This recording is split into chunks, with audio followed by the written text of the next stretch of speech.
Lorsqu'Emma ouvrit les yeux, elle ne reconnut pas l'endroit où elle se trouvait.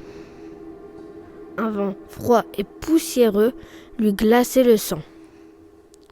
Un hôtel miteux se dressait devant elle. L'enseigne lumineuse s'allumait une fois sur deux. Les fenêtres tachées laissaient apparaître des rideaux déchirés.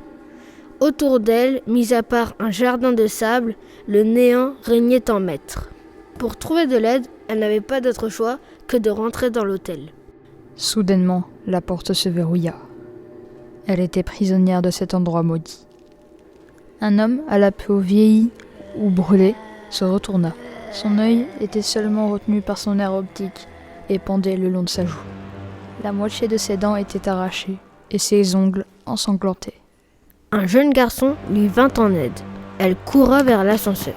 Il appuya plusieurs fois sur le bouton du 3e étage, car la porte refusait de se fermer. Le zombie avançait de plus en plus vite. Lorsqu'enfin la porte se referma, elle coupa en deux le crâne du vieillard.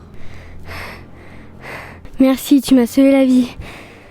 Mais où suis-je? Qu'est-ce que je fais là? Mais qui es-tu? Arrête de paniquer. Moi non plus, je ne sais pas comment je suis arrivée là. Ça fait tellement longtemps que je suis bloquée dans ce labyrinthe infernal. L'ascenseur s'arrêta au 9e étage. Ouah, je ne suis jamais allée à cet étage. Allons jeter un œil. Les deux prisonniers s'avancèrent dans le couloir. Aucune des portes ne s'ouvrait. Quand soudain, une lueur brilla derrière eux. Qui est là?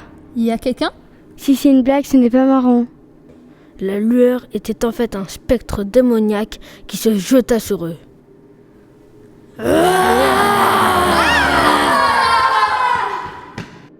Emma et Norman furent projetés sur la porte 666. Celle-ci s'ouvrit. Ils entrèrent dans la chambre pour se mettre à l'abri.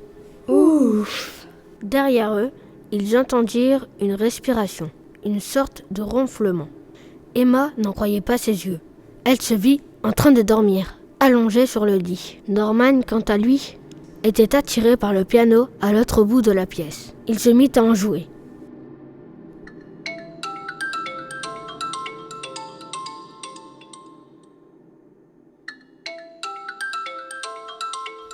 Emma! Réveille-toi, tu vas être en retard à l'école!